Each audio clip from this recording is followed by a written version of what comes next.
क्या इस कड़कड़ाती ठंड में आप भी पोछा लगाने से बहुत ज़्यादा परेशान हो गए? तो मैं आज आपको ऐसी टिक बताने वाली हूँ, जिससे आपको रोज़-रोज़ पोछा ही नहीं लगाना पड़ेगा और आपका घर बिल्कुल साफ-सुथरा और खुशबूदार रहेगा। Hello everyone, welcome back to my channel. आज मैं फिर हाज़िर हो गई हूँ आपके लिए बहुत सारी यूज़फुल किचन टिप्स लेकर, जो हमारी डेली लाइफ में बहुत ज़्यादा काम आने वाली हैं। तो चलिए बिना देरी करते हुए आज की फर्स्ट टिप शुरू कर लेते हैं। आज की जो मेरी फर्स्ट टिप है ना, वो है शिमला मिर्च को लेकर। क्या आप जानते हैं इनमें भी मेल और फीमेल होता है? अगर आप जानते हैं तो आप मुझे कमेंट सेक्शन में जाकर ज़रूर बताइएगा कि क्या ये बात आपको पहले से पता थी कि शिमला मिर्च में भी मेल और फीमेल होता है। इनमें भी ऐसा होता है कि एक जो शिमला मिर्च होती है वो मेल होती है और दूसरी जो होती है वो फीमेल होती है। अब इस बात का पता कैसे लगाएं कि कौन सी मेल है और कौन सी फीमेल है? तो देखिए, जैसे आपको शिमला मिर्च कट करनी हो ना, उनका बीज निकालना हो, तो देखिए आप मैं देख सकते हैं कि जो 3 वाले पार्ट की थी उसको मैंने किस तरीके से पार्ट्स उसके अलग कर दिए हैं। चाकू को पूरा अंदर नहीं करना है, थोड़ा-थोड़ा सा उसकी नोक जो है ना उसको अंदर करना है और उसके बाद इसे इस तरह से कट लगा देने हैं, जितने भी इनके पार्ट्स होते हैं उनके थ्रू। 3 वाले हैं तो 3 के कट लगा दीजिए, 4 वाली हैं तो 4 के कट्स लगा दीजिए। इससे ना एक तो बीज बिल्कुल साफ-सुथरे निकल आते हैं और पूरे घर में आपके कचरा नहीं होता, क्योंकि जो बीज होते हैं ना बहुत ज़्यादा उछटते हैं और हमारी शिमला मिर्च भी वेस्ट हो जाती है। तो इनमें पहचानना ये है कि जो शिमला मिर्च 4 पार्ट की होती है ना, वो होती है फीमेल और जो 3 पार्ट्स की होती है वो होती है मेल। तो है ना कमाल की टिप? और क्या आपको ये बात पहले से पता थी? पता थी तो मुझे कमेंट सेक्शन में ज़रूर बताइएगा। है ना कितनी इंटरेस्टिंग सी बात? मुझे तो नहीं पता थी, मैंने भी किसी के उसमें सुना था कि ये मतलब मेल होती है और ये फीमेल होती है। फिर मैंने जब अपनी सासू माँ से पूछा तो उन्होंने भी यही बताया।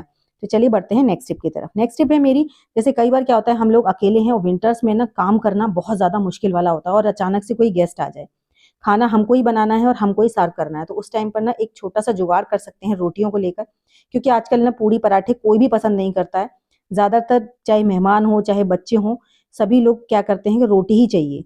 तो उस टाइम पर आप ना तवे पे ना बनाकर कढ़ाई में रोटी बनाइए। उससे क्या होगा कि स्पेस इतने ही टाइम में ना आप जितने में 2 रोटियाँ या 1 रोटी सेकती है, उतने में आप 4 रोटियाँ सेक लेंगे। अगर जैसे आप कुछ लोग होते हैं डायरेक्ट तवे पर ही सेकते हैं, तो वो तो इसमें बहुत ईज़िली सेक लेंगे और अगर गैस पे भी सेकते हैं तो देखिए एक बार में 4 रोटियाँ हमारी पच जाती हैं। तो जिनको हमारा सेकने का जो वो है आसान हो जाता है, क्योंकि रोटियाँ हम बेल कर इकट्ठी रख सकते हैं। मैं तो इकट्ठा रोटियाँ बेल लेती हूँ जितनी भी ज़रूरत होती है और रखने के बाद ना फिर बस बारी-बारी से सेकते जाइए और देते जाइए। इससे ना आपका टाइम भी बच जाएगा और जो रोटियाँ हैं वो भी बहुत अच्छी बनती हैं। अगर आप तवे पर ही सेकते हैं तो कपड़े की मदद से ऐसे ही आप कढ़ाई में सेक सकते हैं और अगर गैस पर सेकते हैं तो गैस पर भी सेक सकते हैं। तो मैं क्या करती हूँ कि मैं तवे पर भी सेक लेती हूँ और गैस पर भी सेक लेती हूँ। जैसी मतलब मुझे ज़रूरत लगती है उसी हिसाब से मैं सेक लेती हूँ। वैसे गैस की जो रोटियाँ होती हैं ना, वो डायरेक्ट जो गैस पे सेकती हैं वो नुकसान करती हैं, कम ही सेकना चाहिए। मैं बहुत कम सेकती हूँ, या तो हम मिट्टी के चूल्हे पे खाना बनाते हैं या फिर इस तरीके से गैस पर। तवे पर या कढ़ाई में, जिसमें भी मतलब आपको कंफर्टेबल लगता है। तो देखिए इस तरह से रोटियाँ ना बहुत जल्दी अच्छी से सिक जाती हैं और एकदम क्रंची-क्रंची सिकती हैं, अंदर तक सिक जाती हैं और फूलती भी बहुत अच्छे से हैं रोटियाँ। तो देखिए मैंने ये सारी रोटियाँ सेक ली हैं और 3 रोटियों को मैंने साइड में रख दिया, क्योंकि बस ये लास्ट में 1 ही रोटी रह गई थी और 3 रोटियाँ मेरी एक साथ सिक गई थी। तो ये छोटी-सी टिप होती है लेकिन बहुत काम की है। आई होप आपको ज़रूर पसंद आई होगी। पसंद आई हो तो प्लीज़ लाइक ज़रूर कीजिएगा और चैनल पर पहली बार आए हैं तो सब्सक्राइब ज़रूर कीजिएगा। देखिए इतनी सी जल्द देर में ना हमारी 4 रोटियाँ बनकर तैयार हो गई हैं। वैसे अगर हम सेकते ना बारी-बारी से तो इतनी जल्दी नहीं सिकती। नेक्स्ट टिप है मेरी पोछा को लेकर। देखिए सर्दियों में ना इतना ज़्यादा ठंडा पानी आ रहा है कि पोछा लगाने के नाम से ही डर लगता है, लेकिन घर को गंदा भी नहीं रख सकते। तो आपको क्या टिप लगानी है जिससे आप संडे टू संडे भी पोछा लगाएँ ना तो आपका घर एकदम साफ-सुथरा बना रहे। आप उसमें ना पोछे के पानी में थोड़ा-सा बेकिंग पाउडर और थोड़ा-सा शैम्पू और थोड़ी-सी डेटॉल डाल लीजिए।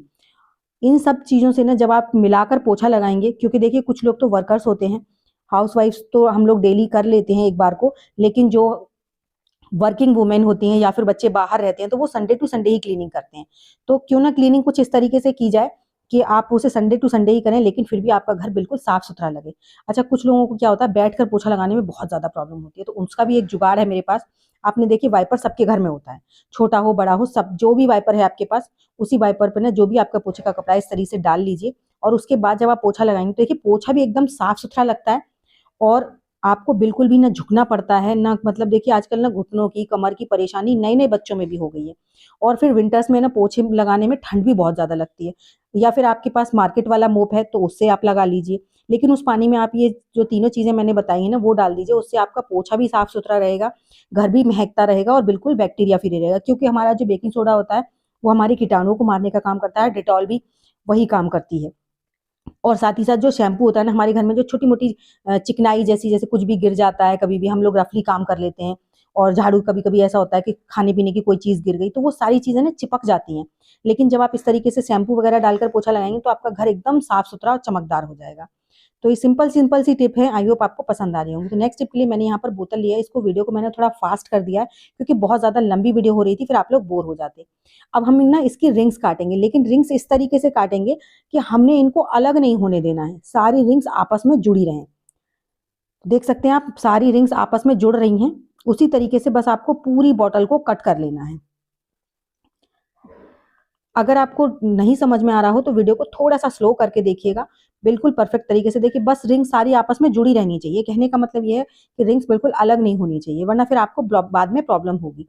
तो अगर जुड़ी रहने देंगे ना तो ये बहुत जल्दी बनकर तैयार हो जाएगा। हम एक बहुत प्यारा सा ऑर्गेनाइजर बनाने वाले हैं जो कि विंटर्स में बहुत ज्यादा काम आने वाला है, हम स्पेशली हम लोगों के लिए। क्योंकि क्या होता है कि विंटर्स में ना इतनी ज्यादा दिक्कतें हो जाती हैं और दिन बहुत छोटे से होते हैं, तो काम करते करते ही दिन निकल जाता है, पता ही नहीं चलता। तो देखिए इस तरह से ये स्प्रिंग नुमा बन जाता है। अब इसका हम क्या करेंगे, इसको पहले अच्छे से राउंड राउंड कर लीजिए, जैसे जिस तरीके से बॉटल थी सेम उसी तरीके से आपने इसको राउंड राउंड कर लेना है। और राउंड राउंड करने के बाद में आपको छोटा सा काम करना है, आप कोई भी हैंगर ले लीजिए। हैंगर लेने के बाद ना आपने इसको हैंगर में इस तरीके से पिरो देना है। जितने भी आपके रिंग्स हमने बनाए हैं ना, इस आप देखिए आप सब आपस में जुड़े हुए हैं। अब इनको हैंगर में पिरोने के बाद में अब साइडों से ना हमें इसको बिल्कुल सिक्योर करना है कि मतलब ये एक दूसरे से अलग अलग रहें इस तरीके से। आप चाहे तो स्टेपलर की मदद से यहाँ पंच भी लगा सकते हैं, लेकिन पंच लगाने से क्या होगा कि जब भी हम इस पे करेंगे तो बाद में इकट्ठा हो जाएगा। तो यहाँ पर मैं इसे ग्लू की मदद से चिपका रही हूँ, है ना। तो या फिर आप सेलो टेप की मदद से भी इसे चिपका सकते हैं, ग्लू की मदद से। और अच्छा ध्यान रखिएगा, ये जो बॉटल मैंने कट की है ना, ये पानी वाली बॉटल ही लीजिएगा। अगर आप इस तरह की कोई भी कोल्ड ड्रिंक की बॉटल ले लेंगे ना तो वो बेकार रहेगी, क्योंकि उसकी ना किनारी बहुत ज्यादा पैनी होती है, बहुत ज्यादा शार्प होती है।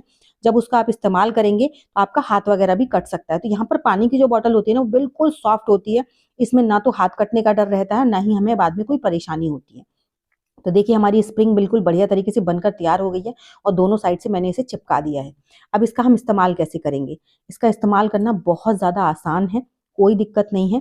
तो यहाँ पर इस तरह से अंटा लग गया था तो उसको भी मैं निकाल रही हूँ ताकि ये प्रॉपर तरीके से हमारी रिंग्स काम करें। तो अब इसके बाद देखिए कितना सुंदर लग रहा है ना, ये बहुत प्यारा सा। इसे आप अपनी वार्डरोब में भी टांग सकते हैं। उसके बाद सर्दियों की सबसे बड़ी दिक्कत सॉक्स।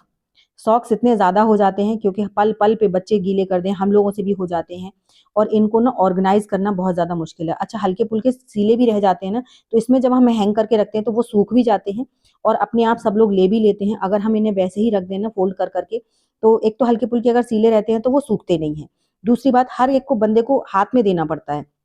तो जिस तरह से आप अगर आप हैंगर में हैंग कर देंगे ना, तो ना तो आपको किसी को देना पड़ेगा, जिसकी जो सॉक्स है वो अपने आप ले लेंगे, और ना ही इनमें अगर थोड़ी बहुत मॉइस्चर है तो वो भी सूखता रहेगा। और इस तरह से आप इसे अपनी वार्डरोब में या कहीं पर भी हैंग कर सकते हैं, जो देखने में भी अच्छे लगते हैं और इन्हें इस्तेमाल करना भी बहुत आसान हो जाता है। तो इसमें मैंने 6 से 7 जोड़ी लगा दी है, उसके बाद अभी भी कम से कम 3 से 4 जोड़ी और आ जाएंगी। तो है ना कमाल का आइडिया। तो चलिए बढ़ते हैं नेक्स्ट टिप की तरफ। नेक्स्ट टिप के लिए यहाँ पर देखिए मैंने ली है लिपस्टिक, और लिपस्टिक को मैं आपको लगा कर दिखा रही हूँ, चाहे फिर वो कोई भी लिपस्टिक हो, चाहे मैट हो या लिक्विड हो, कोई भी लिपस्टिक हो, है ना।